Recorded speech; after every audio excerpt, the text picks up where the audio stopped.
નમસ્કાર ખેડૂત મિત્રો, કલીમલ એગ્રોમાંથી હું છું ઈસુ નેમિસ. આજે આપણે વાત કરવાની છે મગફળીના બીજને મૂંડાથી બચવા માટે અને કાળી ફૂગ, સફેદ ફૂગને બચવા માટે કઈ દવાનો પટ આપવો સૌથી સારો છે. શું આનું 100% પરિણામ છે? શું કોઈ દવાનો પટ આપવાથી મૂંડા ના આવે એવું છે? આ બાબતથી આપણે વાત કરશું. એ પહેલાં જે ખેડૂત મિત્રો નવા હોય ચેનલને સબસ્ક્રાઈબ કરી દેજો અને લાઈક કરી દેજો, જેથી કરીને તમને નવા વિડીયો મળતા રહે. હવે વાત કરીએ સૌથી પહેલાં કે કોઈ પણ મૂંડાની દવા એવી છે કે જે પટ આપ્યા પછી એમાં મૂંડા ના આવે, તો કે ના. અત્યાર સુધીમાં કોઈ એવું સંશોધન થયું નથી કે કોઈ એવી ગેરંટી આપતું નથી કે ભાઈ આ દવા મારી દો તો મૂંડા ના આવે. હવે મૂંડાની સાયકલ અત્યારે જોઈએ તો મે મહિનો ચાલુ છે, તો મે મહિનામાં એના જીવડા છે એ અત્યારે ઉડવા માંડ્યા છે. એટલે કે અત્યારે એની એક આખી સાયકલની શુભ શરૂઆત થઈ છે.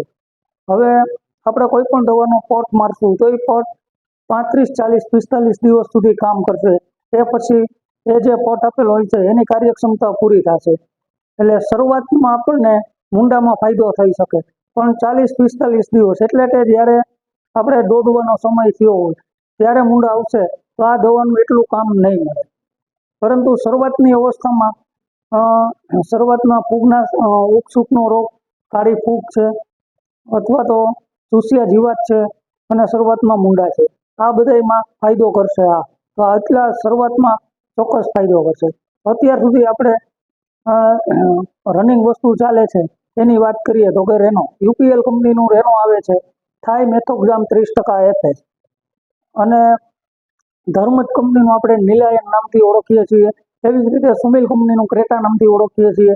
તો આ થાઈ મેથોક્ઝામ FS છે, 30% આવે છે થાઈ મેથોક્ઝામ, એ આપણે પટ મારીએ છીએ. તો એ 1 કિલોએ 5 ml એટલે કે 20 કિલોએ 100 ml નાખી અને પટ મારવાનો હોય છે.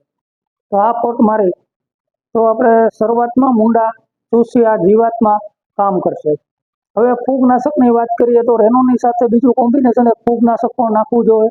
તો એની અંદર આપણે સામાન્ય છે તો M45 કે સાપ એ પણ આપણે નાખી શકીએ. 5 થી 7 ગ્રામ જેટલું એનું મિક્સ કરી અને આ બંને વસ્તુ પટમાં આપી શકીએ છીએ. અને એક સામાન્ય છે, વધારે પડતો ખર્ચો પણ આમાં નથી થતો. અથવા તો આપણે થાયરમ પણ આપી શકીએ છીએ ફૂગનાશકના પટમાં. હવે જેમને સફેદ ફૂગ કે કાળી ફૂગ કે આપણે શરૂઆતમાં આવશે તો કાળી ફૂગ આવવાનો પ્રશ્ન રહે છે, કે જે બીજજન્ય અને જમીનજન્ય હોય છે. તો એની અંદર આપણે થોડુંક ઊંચું વાપરવું હોય સાપ કરતાં તો વિટાવેક છે, જે જર્મિનેશન પણ સારું કામ કરે છે, જેની અંદર જર્મિનેશનના હોર્મોન્સ નાખેલા છે. વિટાવેક્સની અંદર કાર્બોક્સિન 17.5% આવે છે અને થાયરમ 17.5% આવે છે. તો આનું કામ સૌથી બેસ્ટ ફૂગના પાવડર ફોર્મનું ફૂગનાશક છે અને ખૂબ સારું કામ આપે છે. એ ઉગાવવામાં પણ ખૂબ સારું આપે છે અને કાળી ફૂગને માં પણ શરૂઆતના નિયંત્રણ કરવાનું કામ કરે છે. જો આ તમારે પાવડર ફોર્મ ના વાપરવું હોય તો જે યુપીએલ કંપનીમાં મર્જ થઈ છે એરિસ્ટા, કે જે આપણે પ્રોવેક્સ કરીને આવે છે, જેની અંદર કાર્બોક્સિન 17.5% અને થાયરમ 17.5% આવે છે બંને મિક્સમાં. તો આ પણ આપણે લિક્વિડમાં આવે છે, તો આ પણ આપણે વાપરી શકીએ છીએ. અને એની સાથે સાથે રેનો કે આપણે નિલાયન કે પછી ક્રેટા અથવા તો કોઈ પણ સારી કંપનીનું થાઈ મેથોક્ઝામ FS મિક્સ કરીને વાપરશું તો એક ફૂગનાશકનું ફૂગનાશક અને ચૂસિયા જીવાત અને મૂંડા નું સાથે કોમ્બિનેશન પણ થઈ ગયું. હવે જેને વધારે પડતી કાળી ફૂગ આવે છે તો એના માટે આપણે બાયર કંપનીનું એવરગોલ એક્સટેન્ડ કરીને આવે છે, જેની અંદર ટેકનિકલની વાત કરીએ તો પેન્ફ્યુ ફેક્ટ 13.28% આવે છે અને ટ્રાઇલોક્સિટ્રોબિન 13.28% આવે છે. તો આ તમે એવરગોલ 1 કિલોએ 2 ml આપવાનું છે. 1 કિલો બીજની અંદર 2 ml નું પ્રમાણ રાખી અને બીજ માવતર રાખશું તો ખૂબ સારું કામ આપશે. અને ઉગાવવાનું હોર્મોન્સ પણ આની સાથે ઉમેરેલું છે. અથવા તો BSF કંપનીનું સિસ્ટીવા આવે છે, એ સિસ્ટીવા પણ આપણે 1 કિલો બીજમાં 2 ml નું પ્રમાણ રાખી અને પટ આપશું તો ખૂબ સારું રિઝલ્ટ મળશે કાળી ફૂગની અંદર. હવે વાત કરીએ કે શું આ પોટ આપ્યા પછી કાળી ફૂગ સાવ 100% નથી જ આવતી, તો એવું નથી, પણ બીજા બધા ટેકનિકલ કરતા આ જે ટેકનિકલની વાત કરી એનું ખૂબ સારા રિઝલ્ટ છે. એવું નથી કે આ આપણો પોટ આપી દીધા પછી 100% ના જ આવે, પણ બીજા કરતા સારા રિઝલ્ટ મળે છે. પછી હવે થોડુંક એથી આગળનું સ્ટેપ મુંડામાં અને એમાં વાત કરીએ તો આપણે બાયર કંપનીનું લેસન્ટ આવે છે, જેની અંદર 40% ફિપ્રોલિન અને 40% એમિડ આવે છે, જે 1 કિલો બીજમાં 2 ગ્રામ નાખી અને પોટ આપવાનો છે.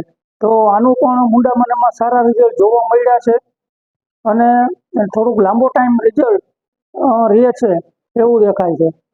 હવે આ બધા ટેકનિકલ અલગ અલગ આપણે વાપરીએ છીએ, એની જગ્યાએ સાથે અત્યારે મિક્સ કોમ્બિનેશન પણ આવવા માંડ્યા છે.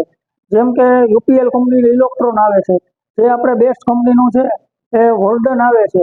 એમાં 3 ટેકનિકલ એક સાથે મિક્સ કરીને આપેલા છે, જે આપણે અલગ અલગ મિક્સ કરતા એની જરૂર નથી, થોડું કોસ્ટલી હોય છે, પણ આ અલગ અલગ મિક્સ કરવાના રહેતા નથી. આની અંદર ટેકનિકલની વાત કરીએ તો એક્ઝોસ્ટ્રોબિન 2.5% આવે છે, જે ફૂગનાશકનું કામ કરશે, અને પ્લસ થાયોફેનોલ મિથાઇલ 11.25% કામ 11.25% આવે છે, જે પણ ફૂગનાશકનું કામ કરશે, અને થાઇમેથોક્ઝામ જે આપણે એફએસ કહીએ છીએ રેનો અને નિલાયનને, એ પણ આમાં આવી જાય છે. થાઇમેથોક્ઝામ 25% આવે છે, જ્યારે રેનો એમાં 30% આવે છે. તો આનું પ્રમાણ છે 5 મિલી 1 કિલો બીજનો પોટ આપવાનું પ્રમાણ છે. તો આ અલગ અલગ મિક્સ કરવાની જગ્યાએ આ એક વસ્તુ આપણે વાપરી શકીએ છીએ, જે ઓલો બંને કરતાં થોડુંક કોસ્ટલી રહેશે, અને આની અંદર પાછું હોર્મોન્સ પણ ઝડપી ઉગાવવાનો અને સારા ઉગાવવા માટે હોર્મોન્સ પણ અંદર એડ કરેલા હોય છે. પછી બેસ્ટ કંપનીનું બીજું જ છે, જે આપણે આ વોલ્ડન આવે છે, એમાં વોલ્ડન એક્સ્ટ્રા કરીને એક નવું આવ્યું છે, જેની અંદર ફૂગનાશકનું પણ સાથે આવે છે, અને આપણે જે થાઇમેથોક્ઝામ પણ એની અંદર આવી જાય છે. જેમ કે એની અંદર આવે છે વોલ્ડન એક્સ્ટ્રાની અંદર ટાઇફ્લોક્સિટ્રોબિન આવે છે, જે 6% આવે છે, અને થાઇમેથોક્ઝામ છે એ 24% આવે છે. ખાલી વોલ્ડનની અંદર 25% આવે, આની અંદર 24% આવે છે, અને થાયોફેનોમિથાઇલ 11.25%, જે બેમાં સેમ જ આવે છે. તો આ વસ્તુ પણ વાપરી શકીએ છીએ. અને એથી આગળ કે આપણે મુંડાનું વધારે એટેક હોય તો સુમિટોમા કંપનીનું ડેન્ટુસુ કરીને આવે છે, તો ડેન્ટુસુની અંદર ક્લોથિયાનિડીન 50% WDGમાં આવે છે, જે 2 ગ્રામ 1 કિલો બીજની અંદર 2 ગ્રામનું પ્રમાણ રાખીને પોટ આપી શકીએ તો ખૂબ સારું રિઝલ્ટ મળી શકે છે. અને આ ડેન્ટુસુને ના વાપરવું હોય ને એની જગ્યાએ બધું મિક્સ આવે, ડેન્ટુસુ આવી જાય, ફૂગનાશક આવી જાય, એવા ટેકનિકલ પણ અત્યારે આવે છે. જેમ કે પીસીટી 410 કરીને આવે છે, અને સુદર્શન કંપનીનું સિસ્ટ્રમ આવે છે, જેની અંદર એક્લોસ્ટ્રોબિન આવે છે 3.5%, તેમજ થાઇરમ આવે છે 15%, અને ક્લોથોયાનિડીન એટલે કે ડેન્ટુસુ આવે છે 22.5%, જે એફએસ ફોર્મ્યુલેશનમાં આવે છે, જેનું પણ અત્યારે આપણે ગયા વર્ષે જે આવ્યું છે, તો આનું પણ પહેલાં કરતાં થોડુંક સારું રિઝલ્ટ મળે છે.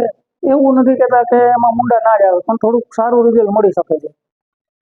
હવે જે લોકો રાસાયણિક નિયંત્રણ ના કરવા માંગતા હોય, જેને જૈવિક નિયંત્રણ કરવું છે, એની અંદર આપણે મુંડાના બેક્ટેરિયા ઇપીએનના બેક્ટેરિયા આવે છે, એ ઇપીએનના બેક્ટેરિયાનો પોટ આપીને વાવેતર કરે તો પણ ચાલે, અથવા તો જેને 45 દિવસ પછી જે મુંડાનો પ્રશ્ન રહે એ આગમચેતીના ભાગરૂપે જૈવિક નિયંત્રણ કરવા માંગતા હોય, તો મુંડાના બેક્ટેરિયા જે ઇપીએનના બેક્ટેરિયા કહીએ છીએ, મેટારાઇઝિયમ એનિસ્ફ્લોય, જે મુંડા અને ઉધઈ જેવા કીટકોમાં કામ કરે છે, તો એ આપણે 20-25 દિવસે નાખશું તો મુંડામાં ઘણી રાહત રહેશે, અને જમીનનો પણ એટલો બગાડ નહીં થાય.